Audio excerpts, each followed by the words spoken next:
E aí pessoal, beleza? Sejam bem-vindos a mais um vídeo do canal. Esse aqui é o vídeo que a gente continua da nossa última aula, né, falando sobre a solução de Blasius para a camada limite, solução hidrodinâmica. Agora a gente vai falar sobre como a gente usa essa solução hidrodinâmica para a parte de transferência de calor. Beleza, vamos lá. A gente continua nesse problema aqui agora. A gente está tendo uma transferência de calor de um fluido que está mais aquecido, passando perto de uma placa plana com temperatura menor. Ele vai transferir calor, dado para a nossa setinha aí, ó, que esse fluxo de calor vai indicar que eu tenho calor indo para a placa plana. Ou eu posso ter o caso oposto, que seria um fluido mais resfriado. E aí esse é mais utilizado, esse caso aí, para didaticamente, né, para explicar. Você tem uma placa mais aquecida e o fluido mais frio. Vai ter troca de calor do fluido da superfície plana para o fluido. Isso aí gera um perfil de temperaturas, como a gente está vendo aqui, dado por T de x de y. Esse perfil de temperaturas nos mostra qual é a temperatura da placa, que é maior, até ela ir se conformando e virar igual a temperatura no campo livre, que é T infinito, beleza?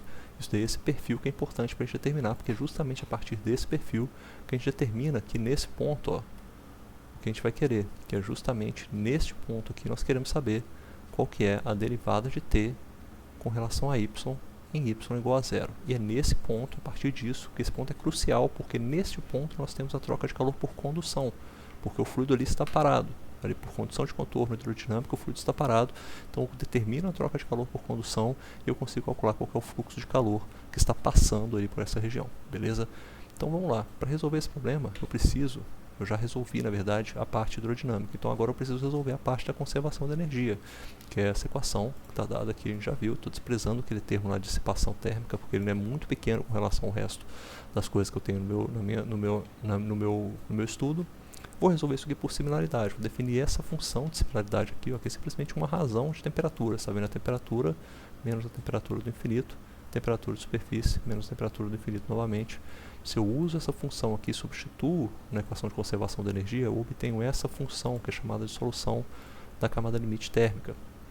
E agora a gente vê que ela é dependente da nossa função de similaridade, esse T estrela, e também do número de Prandtl, né? O número de Prandtl PR aqui, que é a razão entre a difusividade de quantidade de movimento e a difusividade térmica da substância. É um parâmetro que não depende da hidrodinâmica, não depende de movimento de fluidos, ele depende só da substância, sendo que essa viscosidade e a difusividade térmica têm uma dependência com a temperatura, normalmente mais com a temperatura, e são propriedades termodinâmicas, né? Não precisa muito se preocupar com movimentação de fluido para isso. O número de Prandtl pode existir, por exemplo, para troca de calor por condução, que seja, mas não tem, para qualquer tipo de fenômeno você pode usar o número de Prandtl, não precisa necessariamente ser para movimento, mas ele está aí para modelar dentro de um contexto em que a gente está usando para modelar uma equação de um fluido, né, em movimentação, tá?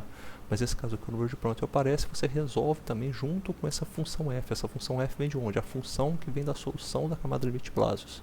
Está lá também nos dados na tabela 7.1 do livro, vocês podem buscar esses dados aí, colocar nessa função e você resolve ela utilizando as condições de contorno, né, que você tem, né, utilizando os parâmetros de similaridade. A gente sabe que nesse caso você vai obter, se você resolve isso daqui, no final você vai obter uma solução, um perfil de T estrela, né, ao longo de eta, você vai obter essa solução. Essa solução, gente, já está aqui, ó, até demonstrada no livro, tá? Você tem essa solução aqui no livro, ó. Isso aqui você tem um perfil da camada limite, está demonstrado no livro Hidrodinâmica, e a camada limite térmica, tá vendo? Ela varia para cada número de Prandtl, ela tem uma camada limite diferente. A camada limite térmica não precisa ser igual à camada limite hidrodinâmica, tá? Você tem até as espessuras que a gente tem da camada limite, não precisam ser as mesmas. Você vê aqui na camada limite térmica que a gente está desenhando, também tem uma espessura, né, um delta aqui que é determinado justamente, é análogo à espessura da camada limite hidrodinâmica, né? O delta determina o ponto o ponto em y, a partir do qual a nossa temperatura já está praticamente igual à temperatura. A temperatura do fluido já está praticamente igual à temperatura do fluido no campo livre. Já não sente mais, não tem mais influência da temperatura da parede. Ou seja, aqui a gente vai ter uma solução que vai depender do número de Prandtl. O Prandtl vai influenciar, vai determinar o tanto que essa temperatura da parede ela adentra ou não dentro do fluido na parte externa, beleza? A gente vai falar disso aí também depois, nessa parte, quando a gente falar do efeito do número de Prandtl. Mas beleza, a gente tem essas soluções. Tendo a solução desse perfil que a gente tem agora de camada limite térmica, a gente pode pensar agora em resolver, encontrar o que a gente precisa, né? Que é justamente esse perfil aqui, ó, encontrar qual que é a variação de temperatura com relação a y para o y igual a zero. É só ir lá no ponto onde eu tenho o eta, que é o nosso análogo ao y igual a zero, para eu encontrar qual que é esse perfil. Mas eu não tenho essa solução exatamente. Né? O que eu tenho, na verdade, eu não tenho o que colocar aqui nesse caso ainda. Porque o que eu tenho de solução é isso aqui, ó. O que eu tenho de solução ainda é... Deixa eu ver aqui só um minuto. O que eu tenho de solução aqui é isso aqui, ó. Opa, peguei a caneta errado. Vou pegar a outra caneta aqui. O que eu tenho de solução até agora é isso aqui, ó. Eu sei que o meu D... Não vou nem botar assim, não. Vou botar o T estrela prime, a primeira derivada de T. Quando eu estou em eta igual a zero, ele tem uma solução, porque eu resolvi esse perfil de camada limite térmica, ele é igual a 0.332 Prandtl elevado a 1 sobre 3. Essa é a solução que eu tenho. E agora eu preciso dar um jeito de substituir ela aqui em cima. Então eu preciso fazer aquelas regras, né, é uma regra da cadeia, né? Eu vou começar a jogar um monte de outras coisas ali no meio para aparecer o que eu quero que apareça. Isso aqui vai ser igual a menos k multiplicado por, aí eu vou ter que botar aqui um dt, vou ter que fazer isso aqui, ó, dt estrela sobre dt, vou ter que botar isso aqui com dt sobre dy, não, vou até fazer isso aqui também, vou botar um del y sobre del eta, vou botar um del t sobre del y, isso tudo aqui em y igual a zero, beleza. Fiz essa coisa toda aí porque eu sei esse parâmetro que eu consigo encontrar, vai dar alguma coisa lá. Eu sei que esse t estrela ele é dependente só dos fatores de ts, t infinito. Na verdade ele vai dar isso aqui, ó. Vai dar o que? Vai dar 1 sobre ts menos t infinito, alguma coisa assim. Esse y com relação a eta, eu sei que tem a dependência de y e eta, é só jogar, separar um para um lado para o outro, fazer a derivada, e esse termo aqui é o que eu quero encontrar, mas eu não vou encontrar ele, o que eu vou acabar encontrando é isso aqui, ó. Quando eu simplificar todo mundo aí, essa solução vai dar isso aqui, vai dar igual a menos k, menos o kappa vezes essa solução aqui, ó.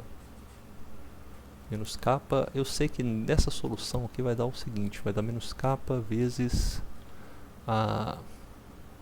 Vou até colocar, acho que vou colocar aqui embaixo já de uma vez, ó. Vou colocar aqui em preto já a solução toda já de uma vez.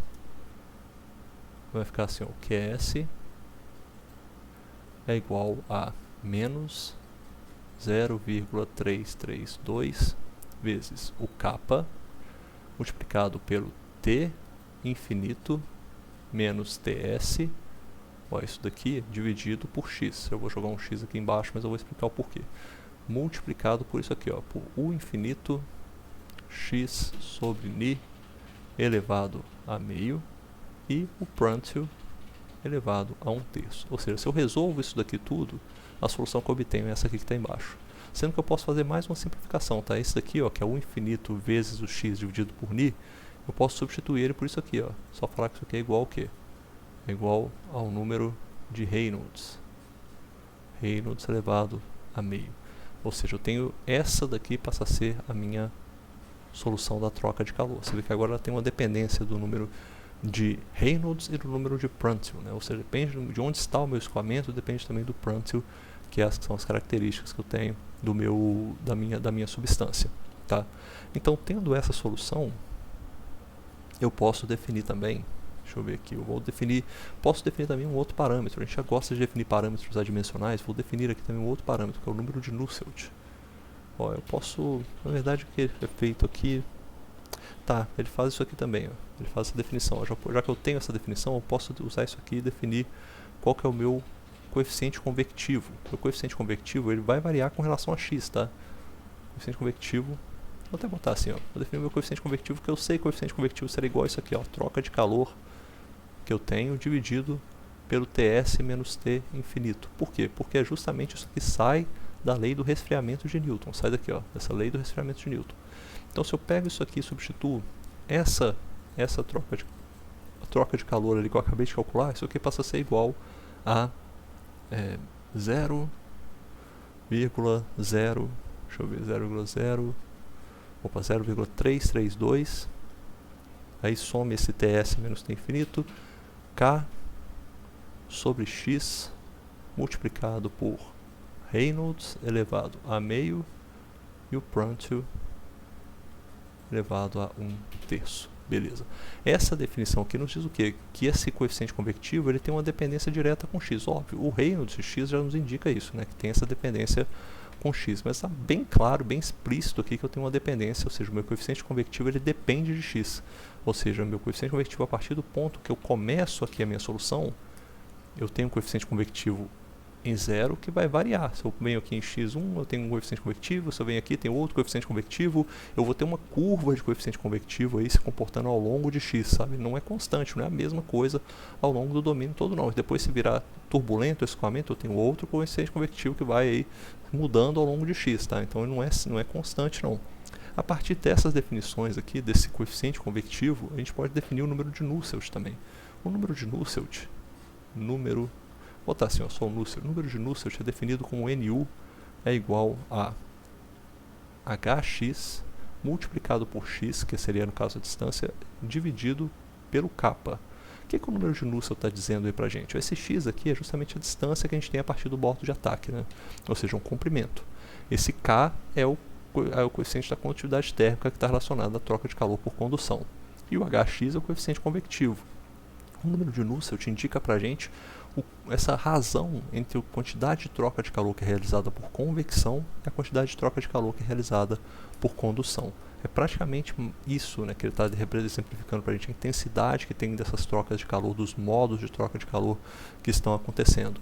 O número de Nusselt para o nosso uso aqui, para esse uso que a gente acabou de definir, o número de Nusselt ele é igual a 0,332 multiplicado pelo número de Reynolds em x ao elevado a meio, e o número de Prandtl elevado a 1/3. Lembrando que como tem essa dependência de x no número de Reynolds, tem a dependência de x também no número de Nusselt. Então esse número de Nusselt também varia ao longo de x. Ou seja, temos agora então definidos os nossos coeficientes convectivos. Opa, peguei a caneta errada aqui. Temos definidos os nossos coeficientes convectivos, temos definidos o número de Nusselt que a gente vai utilizar. Só que tem uma questão. Vocês viram que pela solução que eu mostrei, que essa solução aqui, ó, ela depende ela depende bastante do número de Prandtl. Eu já vou falar no próximo vídeo exatamente sobre essa dependência do número de Prandtl. Então, como a nossa temperatura varia com relação a y, ela vai ter, principalmente na parede, né, no ponto ali onde está o y igual a 0, vai depender muito do número de Prandtl. Essas soluções que eu mostrei aqui, elas têm uma certa limitação. Todas elas estão limitadas ao caso em que eu esteja falando mais aproximado aí para um número de Prandtl de aproximadamente maior ou igual a 0,6, que é o número de Prandtl que a gente usa normalmente para gases, tá? A gente vai falar isso aí na próxima aula também. Gases ideais, gases perfeitos normalmente caem nesse número de Prandtl. Essa daí nos define então qual que é a nossa camada, define os parâmetros que a gente precisa de convecção que a gente vai utilizar para calcular a troca de calor. Ou seja, agora, se a gente precisasse, por exemplo, eu preciso calcular qual que é a troca de calor que ocorre nesse escoamento. Bom, eu vou lá no escoamento, vejo até onde que eu estou indo ali, nesse número, nesse ponto em x. Eu estou chegando nesse ponto aqui, ó, nesse valor de x. Eu consigo calcular qual que é o coeficiente convectivo nesse ponto. E aí eu consigo calcular qual que é a troca de calor que está acontecendo nesse ponto. Mas isso aí não me vale muito, né? As análises de engenharia não são pontuais, elas precisam de troca de calor ao longo de um comprimento, ao longo de uma certa distância. A gente vai falar disso também na próxima aula, como que a gente faz essas médias aí também, tá?